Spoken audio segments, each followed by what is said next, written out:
इस फुटेज में आपने जिन लोगों को देखा ये कोई चोर, बदमाश या अपराधी नहीं है, बल्कि ओलंपिक में देश के लिए गोल्ड मेडल लेकर आए हुए खिलाड़ी हैं। और इनको इस तरह घसीटकर क्यों ले जाया जा रहा है? क्योंकि ये अपनी कुछ बात पीएम तक पहुंचाना चाहते हैं, जिसकी कोशिश ये पिछले 5 महीनों से कर रहे हैं। तो क्या भारत में खिलाड़ियों के साथ यही सलूक होता है, वो भी ऐसे गोल्ड मेडलिस्ट के साथ? मौजूदा हालात तो कुछ ऐसा ही कह रहे हैं। ये घटना 28 मई की है, जब हमारे पीएम न्यू पार्लियामेंट का इनॉग्रेशन कर रहे थे।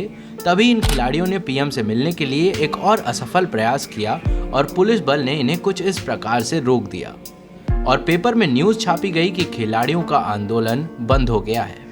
भारत में आज शायद ही कोई होगा जो इस प्रोटेस्ट के बारे में ना जानता हो। इस प्रोटेस्ट के बाद भारत में लोग 2 हिस्सों में बंट चुके हैं। कुछ लोगों का कहना है कि ये रेसलर्स की पॉलिटिकल कॉन्स्पिरेसी है, तो वहीं पर कुछ लोग उनके सपोर्ट में खड़े हैं। हम आज ऐसे कुछ पहलुओं पर नजर डालेंगे जहां से शायद हमें इस केस की तस्वीर कुछ साफ नजर आए।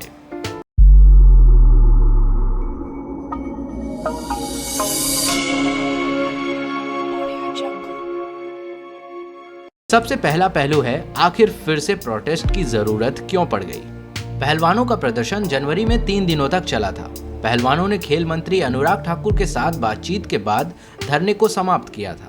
उस समय ब्रजभूषण शरण सिंह को कुश्ती संघ के अध्यक्ष पद से अस्थायी रूप से हटा दिया गया था और उनके ऊपर लगे आरोपों की जांच के लिए समिति बनाई गई थी। फिर अचानक ऐसा क्या हुआ जिसके कारण इस प्रोटेस्ट को अप्रैल 2023 में फिर से शुरू कर दिया गया?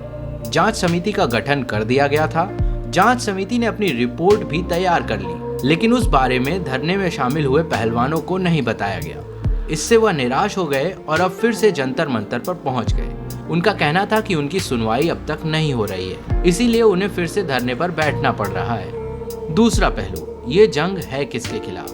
विनेश फोगाट, बजरंग पुनिया और साक्षी मलिक जैसे दिग्गज खिलाड़ियों का ये मानना है कि ये जंग वह ब्रजभूषण सिंह के खिलाफ लड़ रहे हैं, जिन्होंने WFI यानी रेसलर्स फेडरेशन ऑफ इंडिया को एक गंदी पॉलिटिक्स बनाकर रख दिया है।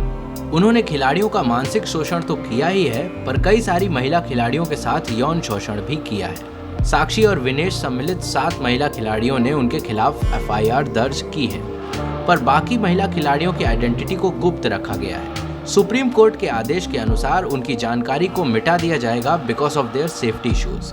इतना ही नहीं, साक्षी का कहना है कि ऐसी और भी लड़कियां हैं जो उनके खिलाफ आवाज उठाना चाहती तो हैं, पर डर के कारण और घर वालों के दबाव के कारण समाज के सामने नहीं आ पा रही हैं। उन्होंने खुद उन पर हुए यौन शोषण के बारे में उन्हें बताया है। मैं बता रही हूँ, कितनी ही लड़कियों की स्टोरी मेरे को पता है, जिन्होंने सामने बैठ के रो के हमें स्टोरियां सुनाई है नेशनल कैंप में, लेकिन हम कर क्या सकते हैं? ब्रजभूषण के खिलाफ दर्ज किए गए FIR में एक माइनर भी थी और इसी वजह से ब्रजभूषण पर पॉस्को एक्ट भी लग चुका था। मैं यहाँ पर माइनर थी, लग चुका था, ऐसा क्यों बोल रहा हूँ ये आपको वीडियो में आगे बताता हूँ।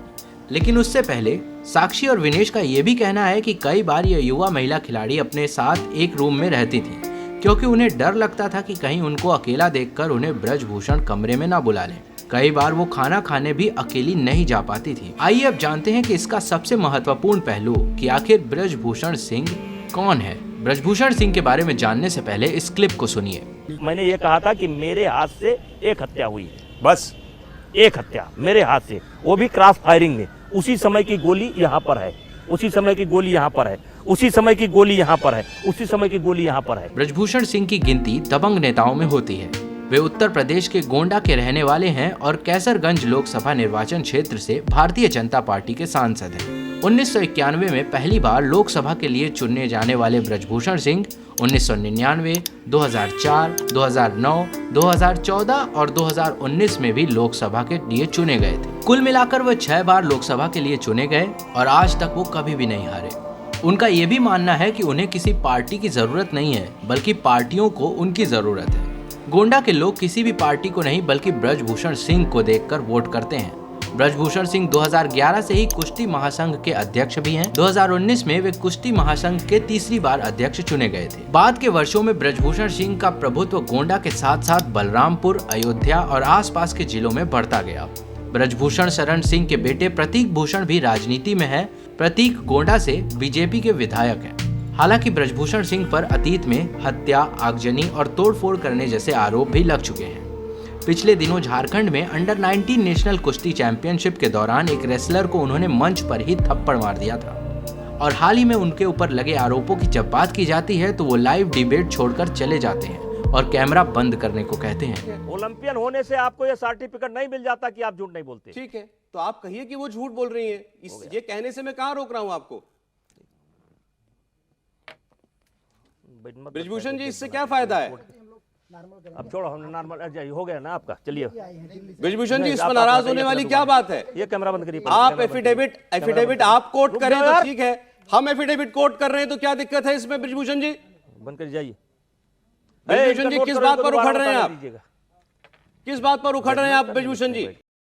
चाहे राष्ट्रीय स्तर के टूर्नामेंट हो या अंतरराष्ट्रीय, चाहे सीनियर टूर्नामेंट हो या जूनियर, भारतीय कुश्ती महासंघ के अध्यक्ष बनाए जाने के बाद ब्रजभूषण सिंह हर मंच पर एक प्रशासक के रूप में हमेशा दिखते रहे। अपने हाथों में माइक लेकर अक्सर वो रेफरी को सलाह देते दिखते हैं तो कभी जजों को रूल बुक समझाते नजर आ जाते हैं। ये ब्रजभूषण सिंह ही हैं जिन्होंने कुश्ती अनुबंध व्यवस्था यानी कॉन्टेक्ट सिस्टम की शुरुआत की। 2018 में लागू की गई इस व्यवस्था के तहत खिलाड़ियों को अलग अलग ग्रेड में रखते हुए 1 साल का मनी कोटा दिया जाएगा, जिस पर धरने पर बैठे खिलाड़ियों का कहना है कि 2 महीने के बाद तो किसी खिलाड़ी तक पैसे पहुंचे ही नहीं, तो पैसे कहां गए? 15 करोड़ कितने करोड़ 7 करोड़ कितने दे रहा साल के? सिर्फ 2-3 खिलाड़ियों को मिला था स्टार्टिंग में, वो भी 2-3 जो हमारे से, हाँ वही तो बोल रहा हूँ ना, जो ए ग्रेड में थे ना उनको 2-3 किस्त मिली थी, उसके बाद किसी को नहीं मिला। जो बोल रहे थे ना कि हम ग्रेड डी बनाएंगे, ग्रेड एफ बनाएंगे, हर साल बच्चों को पैसे देंगे, कुछ नहीं मिल रहा बच्चों को। यहाँ पर ब्रजभूषण सिंह ने खुद पर लगाए गए इन सारे इल्जामों को खारिज किया है और कहा है कि ये खिलाड़ी पिछले 10 साल तक कहाँ थे, अब नए रूल्स आने के बाद ही क्यों प्रोटेस्ट कर रहे हैं। ये खिलाड़ी डायरेक्ट ओलंपिक में खेलना चाहते हैं और अपने राज्य हरियाणा को आगे रखना चाहते हैं, इसीलिए ऐसे झूठे आरोप लगाकर उन पर निशाना साध रहे हैं। ब्रजभूषण सिंह ने अपने बयान में ये तक कह दिया कि अगर किसी ने उन पर लगे इस आरोपों को साबित कर दिया तो वो खुद फांसी लगा लेंगे। और मैंने एक बात ये भी कहा था, अगर एक भी आरोप मेरे ऊपर साबित हो जाएगा तो ब्रजभूषण सिंह स्वयं फांसी पर लटक जाएंगे, किसी को कहना नहीं। आइए अब जानते हैं कि आखिर ब्रजभूषण सिंह कौन सी रूल बुक्स की बात कर रहे हैं। नए रूल्स के अंतर्गत सारे खिलाड़ियों को ट्रायल्स खेलना जरूरी है, चाहे वो पहले मेडल ला चुके हों या नहीं। और इस बात से खिलाड़ियों का कहना है कि उन्हें सही सुविधा, सही कोच और सही सेंटर नहीं प्रोवाइड किया जाता है। उन्हें फिटनेस टेस्ट देने को कहा तो जाता है, लेकिन उसका सेंटर लखनऊ ही होता है और वहाँ के सारे कोच ब्रजभूषण के इशारों पर वर्क करते हैं और खिलाड़ियों की प्राइवेसी का ध्यान बिल्कुल नहीं रखा जाता है। ये स्टेटमेंट खुद विनीता फोगाट ने लाइव न्यूज में दी है। रेसलिंग के रिलेटेड होती है, वही चीजें हम उनसे मांगते हैं, वो हमारी पूरी नहीं हो पाती। जैसे कि अच्छे कोच जो नेशनल कैंप में जो कोच होते हैं, मैंने इतना रिक्वेस्ट किया अभी चीफ कोच के लिए, जो कोचेज होते हैं वो खुद लड़कियों का शोषण करते हैं, महिला कोचों के साथ में बुरा बर्ताव करते हैं कैंप में। जी। वहीं हरियाणा फेडरेशन का ये कहना है कि हरियाणा कुश्ती में हमेशा से अच्छा रहा है और बाकी राज्य बाकी खेलों में, ऐसे में उन्हें जानबूझकर पीछे रखा जाना ये समझदारी की बात नहीं है। इस मामले की पूरी प्लानिंग के साथ एग्जीक्यूशन की जानी चाहिए, जिस पर रिसेंटली बहुत बड़ी न्यूज ये आ रही है कि जिस माइनर ने अपना बयान दिया था उसने अपना बयान वापस ले लिया है।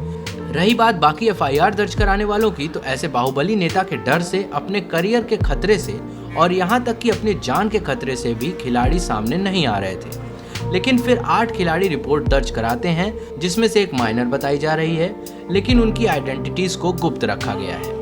और ब्रजभूषण सिंह पर the protection of children from sexual offences act 2012 यानी पॉस्को एक्ट लगा दिया जाता है और फिर सुनवाई न होने पर रेसलर्स अपने मेडल को नदी में बहाने की बात करते हैं, जिस पर ब्रजभूषण सिंह का बयान आता है कि मेडल बहाने से क्या होगा, अगर वापस ही करना है तो पैसे वापस कर दें जो उन्होंने खेल में जीते हैं। फिर खिलाड़ी मेडल को बहाते भी नहीं। और इसके बाद ब्रजभूषण सिंह का एक और बयान आता है कि अगर नार्को टेस्ट से सच सामने आ जाए तो मेरा नार्को टेस्ट भी करवा लीजिए और साथ ही इन खिलाड़ियों का भी। अगर मैं गलत साबित हो जाऊं तो जो कोई भी सजा होगी वो मुझे मंजूर है। और फिर अब माइनर अपने बयान से पलट जाती हैं और अगर ये बात सच हुई तो पॉस्को एक्ट ब्रजभूषण पर से हट सकता है।